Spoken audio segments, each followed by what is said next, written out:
Assalamualaikum warahmatullahi wabarakatuh. Apa kabar sobat sekalian? Jumpa lagi di channel Ramadan ini. Kali ini kita akan membahas berita hangat dan masih hangat diperbincangkan, yaitu tentang dari Rocky Gerung ya. Yakin banget KPU dan Bawaslu disetir istana. Rocky Gerung pemilu ini untuk menghalangi Anies ya.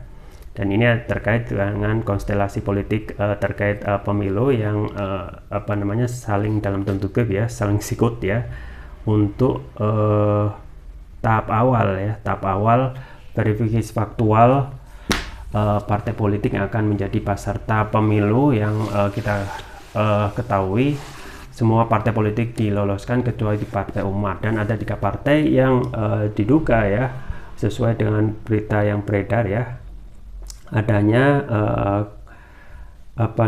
kecurangan yang dengan mengubah posisi tidak memenuhi syarat menjadi memenuhi syarat untuk 3 partai tersebut, yaitu Blora, PKN dan juga Partai Berkarya. Ini sesuai yang dilansir oleh wartaekonomi.co.id. Langsung saja kita baca dan kita ulas. Warta Ekonomi Jakarta, pengamat politik Rocky Gerung meyakini bahwa Komisi Pemilihan Umum KPU dan Badan Pengawas Pemilu Bawaslu disetir pemerintah untuk menjegal langkah calon presiden capres Partai Nasdem Anies Baswedan di pemilu 2024. Hal ini menanggapi tindak lanjut KPU atas usulan pembuatan aturan larangan curi start kampanye sebelum waktunya yang dipicu laporan terhadap agenda safari politik Anies. Jadi pemilu ini untuk menghalangi Anies, bukan untuk menyiapkan sarana kompetisi, ujar Rocky yang dikutip dari akun YouTube-nya Selasa 20 Desember 2022.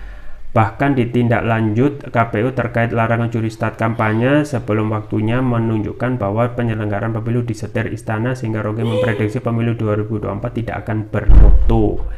Ini terbaca KPU ini didrive oleh istana, demikian juga Bawaslu.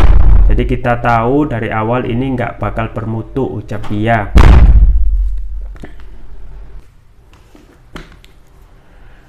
Seharusnya, kata Rocky, para calon presiden termasuk Anies diberikan ruang untuk menyampaikan visi misinya di ruang lingkungan kampus. Mestinya KPU bilang Anies silahkan kampanye di universitas, misalnya Atmajaya, misalnya lawannya di UI, supaya lebih keren. Kan maksudnya begitu publik betul-betul tahu visi dan misi seseorang apa. Dari mana visi misi kita ketahui ya di kampus. Nggak ada orang pamer visi dan misi di panggung dangdut dan jalan-jalan lempar sembako, kan bukan itu yang kita inginkan, Papa Rocky. Sebab kata Rocky, Indonesia butuh pemimpin yang memiliki konsepsional dalam menghadapi dunia baru di tahun 2024. Kita ingin pemimpin yang punya berpikir yang konsepsional karena dia akan menghadapi dunia baru 2024, mulai segala jenis tumbuhan. Aspirasi demokrasi ada di mana soal lingkungan itu yang penting, nggak cukup kalau 4,5 hari. Papa Rocky menekankan masyarakat perlu mengetahui visi misi calon pemimpin kelak meski bakal capres itu belum mencapai 20% presidensial threshold. Kata dia, daripada capres yang sudah memiliki 20% PT namun tak memiliki visi dan misi. Kan mestinya dari awal bilang aja, toh ini baru pemanasan, saya ingin jadi capres tapi saya belum punya 20%, nggak apa-apa, yang penting orang sudah tahu visi Anda, daripada yang sudah 20% tapi tidak punya visi dan misi ke depan, Papa Rocky. Rocky juga menyinggung mengenai jadwal kampanye yang menurut ia konseptual. Jadwal hanya teknis. Jadwal kampanye secara etis, jadwal kampanye konseptual harusnya setiap saat saja, tandasnya.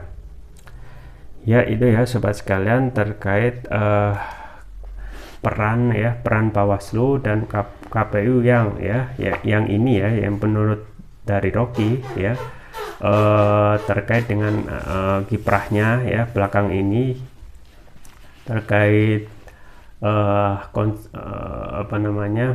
verifikasi faktual ya peserta pemilu yang baru awal saja sudah ada kecurangan dan sudah ada kontroversi ya, diantaranya penyampaian atau intimidasi dari KPUD yang dilakukan oleh KPU ya. Jadi sedari awal ini kita yang kita harapkan ya proses tahapan pemilu ini bisa jujur adil itu terasa tercederai dengan adanya praktek-praktek curang seperti itu. Makanya satu hal yang ingin ya masih ada waktu bagi KPU dan Bawaslu untuk memperbaiki ya citra mereka agar benar-benar dipercaya oleh publik. Dengan apa ya? Dengan memberikan kesempatan ya, misalnya pada partai politik ya, termasuk juga partai umat untuk diloloskan saja gitu ya. Jadi partai umat ini tidak ada ya, perlu adanya aturan baru supaya partai politik itu jangan ada larangan untuk ikut dalam kontestasi pemilu ya, karena mereka minimal sudah memperoleh badan hukum ya, kemudian dibiarkan saja mereka ikut pemilu supaya supaya menyampaikan aspirasi, dan ini bagian dari menyampaikan pendapat melalui partai. Dan kalau kita ini sudah mengetahui bahwasanya ada permasalahan terkait aspek penegakan hukum dan aturan yang tidak berimbang, dan ini tidak hanya terjadi pada saat KPU dan Bawaslu melakukan verifikasi faktual partai politik, tapi sebelumnya sudah ada ya kecurangan dan juga indikasi dan juga persepsi masyarakat tentang kondisi saat ini ya terhadap hukum dan juga penegakan aturan-aturan. Makanya apa yang disampaikan oleh Roking ini adalah cambuk ya, dan juga kritik kepada yang memangku kepentingan untuk menyelenggarakan pemilu, yaitu KPU Bawaslu, untuk senantiasa fair gitu ya. Saatnya dengan waktu yang ada sekarang tentu saja mengembalikan kepercayaan publik dan kembali lagi ya bertindak fair ya, dan juga hindari intervensi ya, hindari intervensi dari istana gitu ya. Kenapa? Karena publik sekarang melihat seakan KPU dan Bawaslu itu ya sesuai yang disampaikan oleh Rocky Gerung dan kemungkinan juga sebagian besar dari masyarakat adalah disetir istana ya, suka atau tidak suka. Dan ini adalah untuk introspeksi dari KPU dan Bawaslu agar mereka itu ya benar-benar fair, kemudian independen ya, mandiri, dan juga menjauhi intervensi bahkan dari istana sekalipun. Ya, ini kalau menginginkan ya penyelenggaraan pemilu jujur dan adil. Nah, kalau tidak ya kemungkinan tidak akan ada lagi kepercayaan dari publik terhadap nanti ya proses kerja dari KPU dan Bawaslu, dan termasuk juga hasil yang nanti ya puncaknya yaitu hasil pemilu 2024 dan juga capres yang terpilih nanti. Dan ini kita juga melihat ya banyak sekali ya hal-hal yang dilakukan oleh KPU termasuk juga Bawaslu ya, termasuk juga aturan larangan curi start kampanye. Dan ini kan isu yang berkembang, akan ada aturan terkait curi start kampanye ya. Satu hal bahwasanya kembali lagi kalau aturan itu sudah ada dan tentang kampanye itu atau tahapan pemilu itu belum dimulai, maka ya tidak sepantasnya ya seseorang itu melakukan sosialisasi itu dilarang ya. Karena apa? Karena aturannya belum resmi, aturan belum dimulai, kemudian pesertanya belum ada, dan kita ketahui pendaftaran presiden itu baru mulai 28 November 2023, artinya masih setahun lagi ya. Nah, kemudian banyak aduan masyarakat, dan ini yang kita khawatirkan, yang kita sayangkan adalah di-entertain dan ditanggapi oleh Bawaslu ya. Bawaslu harus sikapnya tegas bahwasanya sebelum ada aturan tahapan pemilu ya seseorang bebas, termasuk juga Anies yang melakukan safari politik ya untuk mendekatkan dan untuk sosialisasi dirinya, dan juga tentu saja untuk mendekatkan diri kepada para simpatisan dan juga para relawan. Ada hal yang biasa gitu ya, karena free agent ya, karena Anies sekarang tidak tidak menduduki jabatan publik dan juga sebagai free agent, artinya boleh secara bebas untuk melakukan kampanye ataupun sosialisasi. Nah, ini beda ketika tahapan pemilu sudah dimulai, sudah ada pendaftaran ya, kemudian setelah itu pasti peserta pemilu termasuk Anies misalnya kalau nanti jadi daftar, karena belum juga belum juga tentu nanti itu bisa didaftarkan sebelum ada deklarasi 20% PT oleh koalisi partai. Nah, kalau sudah daftar kan bisa ya terikat dengan aturan-aturan tahapan dari pemilu tentang tahapan kampanye yang juga dibatasi ya. Dan itu tentu saja sifatnya mengikat. Dan kita harus fair gitu ya.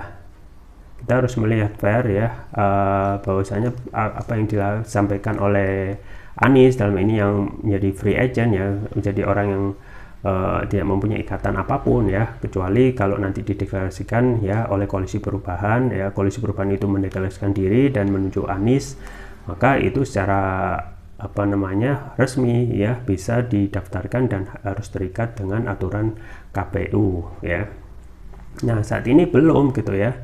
Dan kita sayangkan ya belum ada aturan itu ada, kemudian ada aduan ternyata didrive oleh dalam tanda kutip ya kepentingan-kepentingan yang tidak yang lawan politik Anies ya, untuk membuat aturan bahwasanya terjadi pelanggaran yang dilakukan oleh Anies terkait dengan curi start kampanye. Dan kita harus fair gitu ya, kampanye kan hal yang positif gitu ya, hal yang positif ya, bukan hal yang negatif yang harus kita hadang-hadangi gitu ya. Karena kalau kita melihat tentu saja dengan adanya kampanye ini satu hal ya, publik itu akan lebih berkenalkan diri dengan visi misi calon presidennya nanti ya.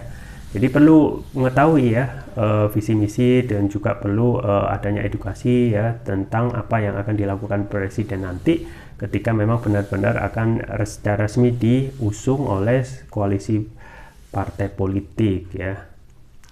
Jadi yang mesti benar-benar dilarang ya hal-hal yang sifatnya tidak mendidik, misalnya kampanye money politik, kemudian juga black campaign, negative campaign, yang itu saja tidak memberikan edukasi kepada rakyat dan juga tidak memberikan pencerahan kepada masyarakat luas.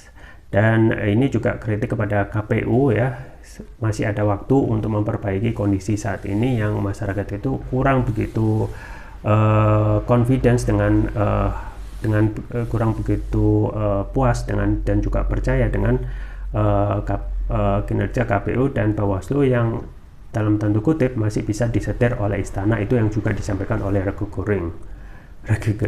Gerung. Dan setelahnya ya tentu saja satu kritik yang juga perlu adalah dalam hal pencapaian visi misi, debat, dan juga menyampaikan ide gagasan itu memang harus disampaikan di kampus.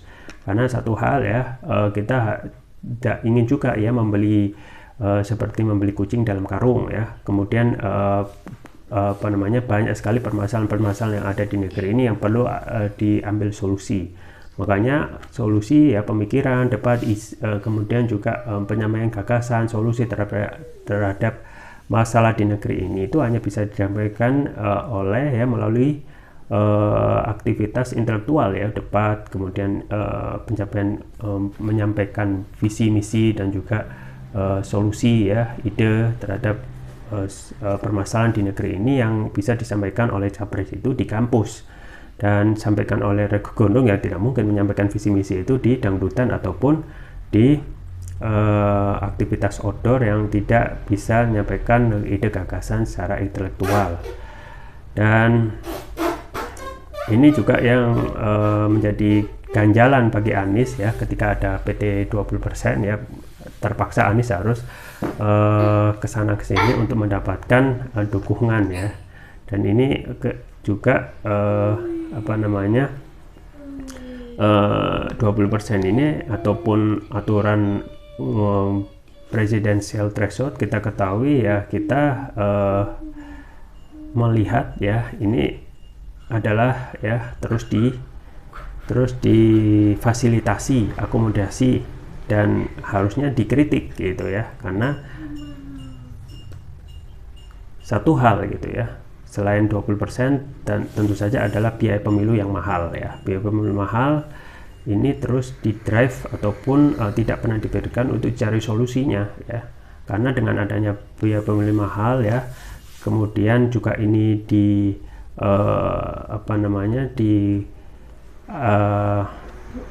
diakomodasi dalam undang-undang ya, maka kita khawatirkan oligarki itu bisa terus masuk dan untuk terus membiayai biaya pemilu yang mahal yang nantinya akan berimplikasi adanya politik saling sandra. Ketika oligarki itu sudah membiayai pemilu, yang ada adalah ketika nanti sudah memenangkan ya kontestasi adalah politik balas jasa, yang kita khawatirkan oligarki itu bisa menguasai ataupun mengendalikan kontestan pemilu yang memenangkan kontestasi tersebut. Itu saja yang bisa saya sampaikan, semoga bermanfaat. Jangan lupa like, share, dan subscribe. Sampai jumpa lagi. Wassalamualaikum warahmatullahi wabarakatuh.